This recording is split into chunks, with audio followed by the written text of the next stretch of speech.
അഥവാ യേശുക്രിസ്തു ഇപ്രകാരം പറഞ്ഞു, ഞാൻ പോകുന്നതോ നല്ലത്, എങ്കിൽ ഞാൻ ഹല്ലേലൂയ പരിശുദ്ധാത്മാവെന്ന കാര്യസ്ഥരെ നിങ്ങൾക്ക് വേണ്ടി അയക്കും എന്ന്. Amen. Jesus himself said that it is good that I'm going.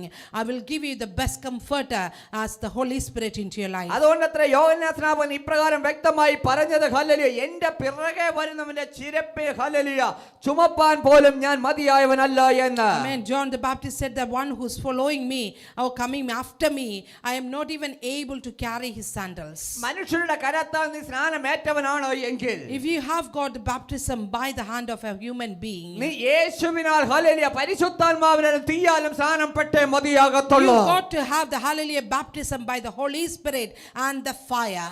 പരിശുദ്ധാത്മാവിനുള്ള സ്നാനം ഏൽക്കുമ്പോഴത്രേ ഒരു വ്യക്തി രൂപാന്തരപ്പെടുന്നത് എന്ന് വ്യക്തമായി When you പറയട്ടെ. receive the baptism by the Holy Spirit, you will have the repentance, you will be changed in your life. പരിശുദ്ധാത്മാവിനാൽ സ്നാനപ്പെടുന്ന ഇല്ലെങ്കിൽ പരിശുദ്ധാത്മാവിനാൽ അഭിഷേകം പ്രാപിക്കുന്ന ഒരു വ്യക്തി അല്ലെങ്കിൽ തീയാൽ അഭിഷേകത്തിന്റെ ശക്തി വേർതിരിച്ചറിയുന്ന ഒരു ദൈവ പൈതൽ തന്റെ ജീവിതത്തിൽ ഗോതമ്പ് മണി നിലത്ത് വീണ് ചാകുന്നത് പോലെ ഹല്ലേലൂയ മരിക്കുവാൻ ഇടവരിക തന്നെ ചെയ്യുമത്രേ. Amen. The one who is ready to receive the Holy Spirit, hallelujah, he will be able to die himself like a hallelujah, a wheat seed falling into the land and dying itself. ഗോതമ്പ് മണി നിലത്ത് വീണ് മരിക്കുക എന്ന് പറഞ്ഞാൽ മരണത്തിന് ശേഷം അതിൽ നിന്ന് അനേക ഫലം പുറപ്പെടുന്ന ഒരു സീസൺ അത്രേ എന്ന്. Amen. The wheat seed fall into the land and die in the land.